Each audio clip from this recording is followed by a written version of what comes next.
पागल मत कीजिएगा, तो जितने पगला गए ना, पगला गए ना, एक पढ़ाई का हिसाब लेंगे। पीर का तो छोड़िए, एक गांव में घुसने देंगे सोनू जी,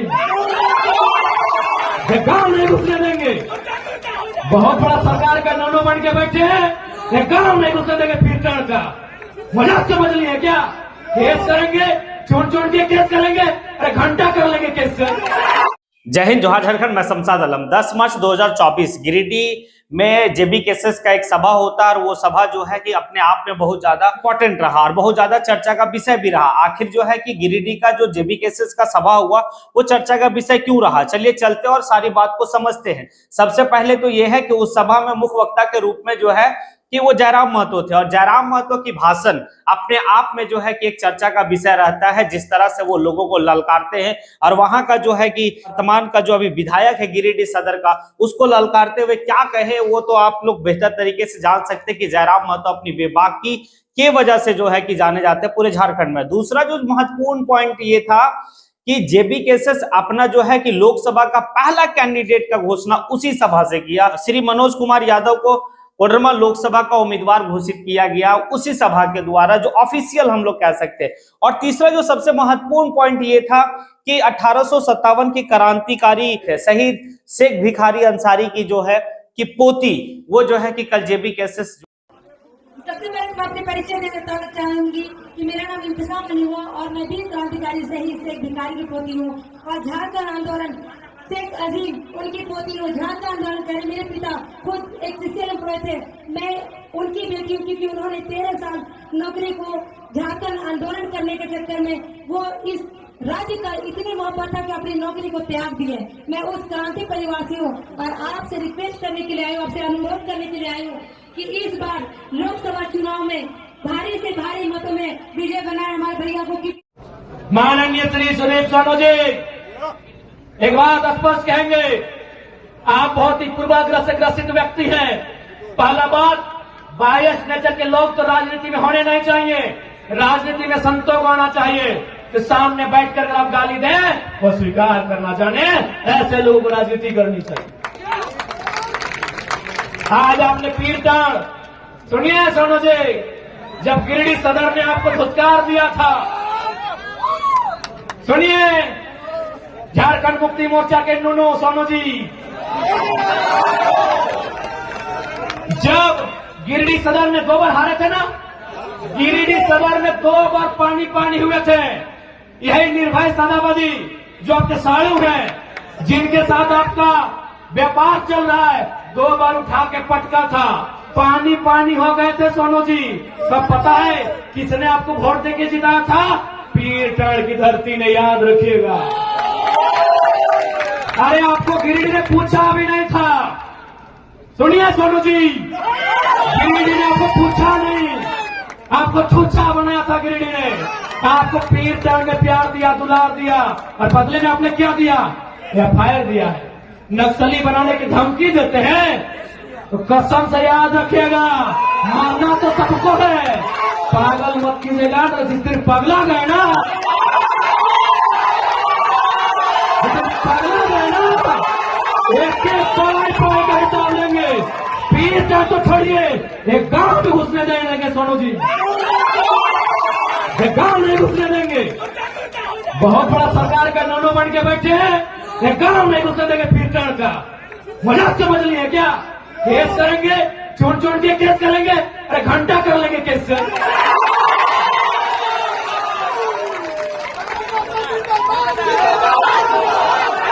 घंटा की जगह केस करके यहाँ सूरज मरेगा, चंदा मरेगा, पृथ्वी मरेगी, फिर 5 फीट का इंसान क्या है?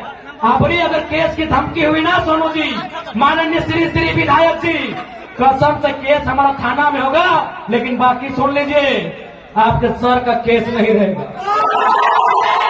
केस करने की धमकी देते हैं, सरकार के गोद में बैठे हैं। अरे कितनों गोद में बैठिए, सरकार आपको दलाली ही करवाएगी, मंत्री तो बसंत सोरेन को ही बनाएंगे। श्री सुदीप कुमार सोनू जी आदरणीय बड़े भाई, बिल्कुल बड़ा भाई है आप। ये जो दलाली कर रहे, चमचाई कर रहे सरकार की, कुछ भी कर लीजिए, घंटा मोड़िया पटक दीजिए, ठेके साज दे, ठेके में मोड़ी साज देना रे सोनूदा। विधायके बन के रहा विधायके आगे मंत्रिमंडल के बताओ, बसंत सोरेन, कल सीता सोरेन, परसों कल्पना सोरेन, डॉक्टर बालों पर बेटियन बनता, लेकिन तोरा ना पूछ दे। केस करते हैं, केस क्या करते हैं जी? पुलिस आपका, प्रशासन आपका, गोली मरवा दीजिए। केस क्या करते हैं? आप तो राजा है ना, सरकार आपकी है, केस क्या करते हैं? गोली मरवा दीजिए। बायस नेचर के आदमी कहीं के,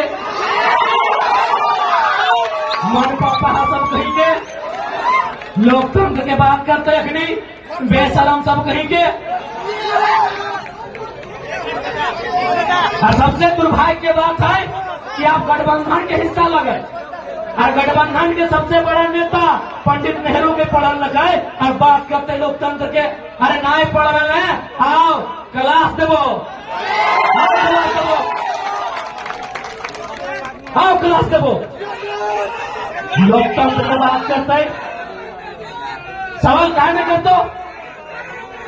सबसे ज्यादा वोट फिर चढ़ दे लो, सबसे ज्यादा वोट फिर चढ़ दे लो परसेंटेज में।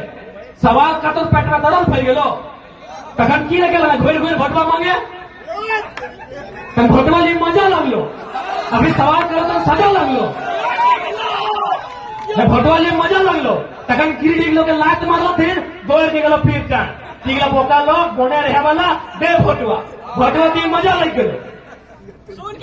विधायक बन के बड़का हिया, लोकतंत्र के बात करे वाला, आलोचना से शक्ति नहीं, सुने के शक्ति नहीं, केस करवे एगो का गोटे फिरे टन के केस कर दे।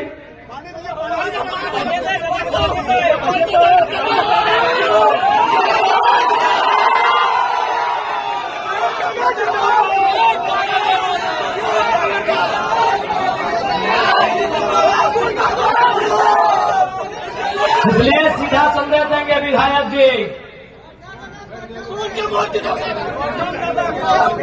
सुन विधायक,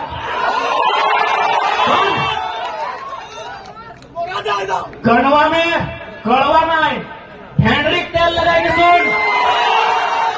और ऐसे भी सबसे ज्यादा भाषण हमारे तो ही सुनने हैं, नुकाई नुकाई सुनने हैं, बिना फॉलो करके, बिना सब्सक्राइब करके सुनने हैं।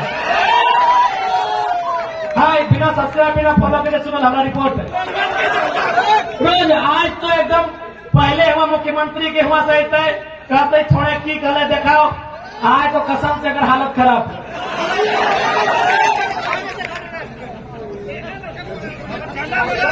आज सुन ले, अब पहला बात धोनी का स्पष्ट कहो, अब यदि कोई जाकर धर्म के नाम पे वोट मांगतो, एकदम सीधा चेत हो।